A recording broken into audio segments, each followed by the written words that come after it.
Hi, it's Tim Hagen from Progress Coaching, and welcome to another episode for the Coaching Conversations podcast. Now, we are on Stitcher, we are on iTunes, and multiple different channels. Please check us out. Now, one of the things that you'll get out of our podcast episodes is a lot of content, a lot of strategy. It's not fluff, it's not concept, yet we really want you to engage with the content and let us know your feedback. If you have any questions, feel free to reach out to us. If there's topics you'd love to have us address, we would love to share them with you. Let us know your impact and let us know your feedback.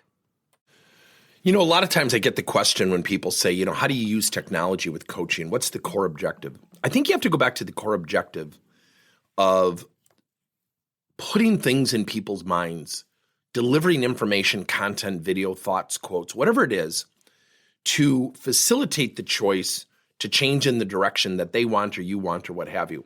And let's take somebody who wants to become a future leader, okay?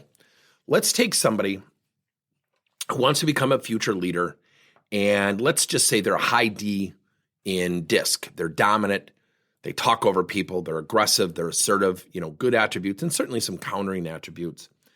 And you know that if this person gets promoted, they really need to develop better relationships as good teammates with their present team so they can be viewed as a viable candidate for a future leadership position.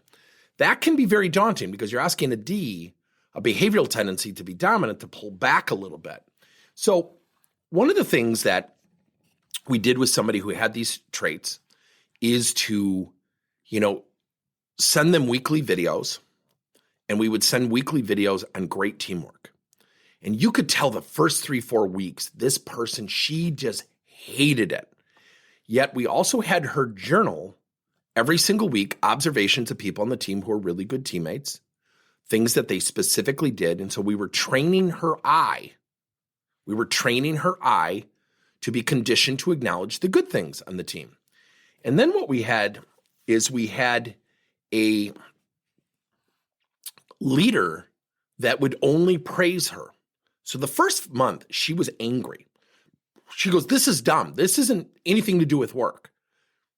Think about that statement. This has nothing to do with work. Getting along with your teammates has nothing to do with work. And so what she saw tactically, she wasn't wrong what she wanted, yet her behavior was really countering what she wanted. And so the leader would say things like, "Well, when you saw Bob do XYZ, did you praise him publicly?" And she'd say, "No." He said, "Well, what if you becomes boss, Bob's boss someday, and you did praise him? Would he reject or accept your leadership more?"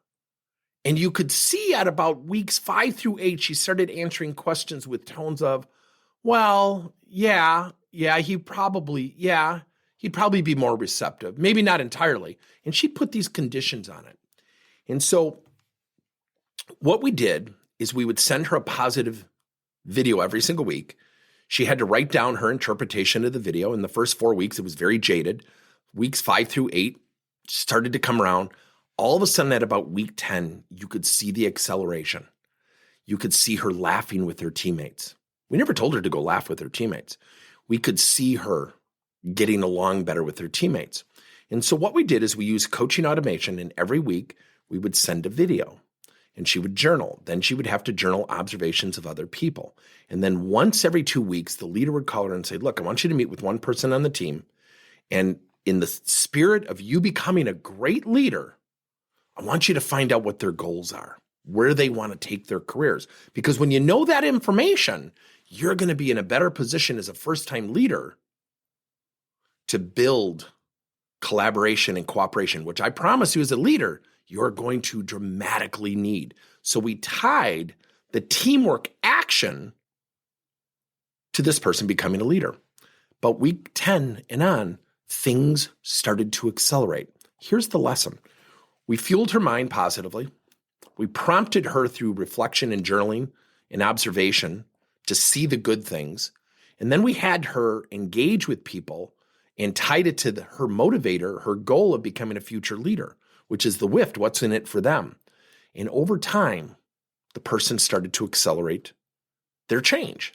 Now, does she still exhibit D tendencies? Of course she does. So the fact of the matter is, when you're combining all of these things, be strategic, be in alignment. The objective of coaching is to gain perspective, to give people a choice to change and improve. Doesn't mean fix things. It's not always about bad things. And that will help you if you combine it with AI, you combine it with reflection, good leadership coaching, coaching automation, you can accelerate talent development. Thank you for listening to another episode of Coaching Conversations by Tim Hagen and Progress Coaching.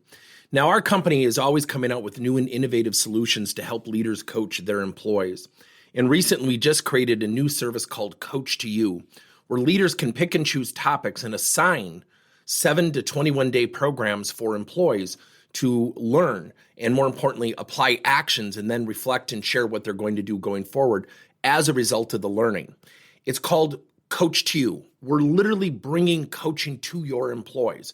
If you're intrigued, we'll have a link in each one of our episodes where you can get more information. And again, thank you so much for listening to another episode.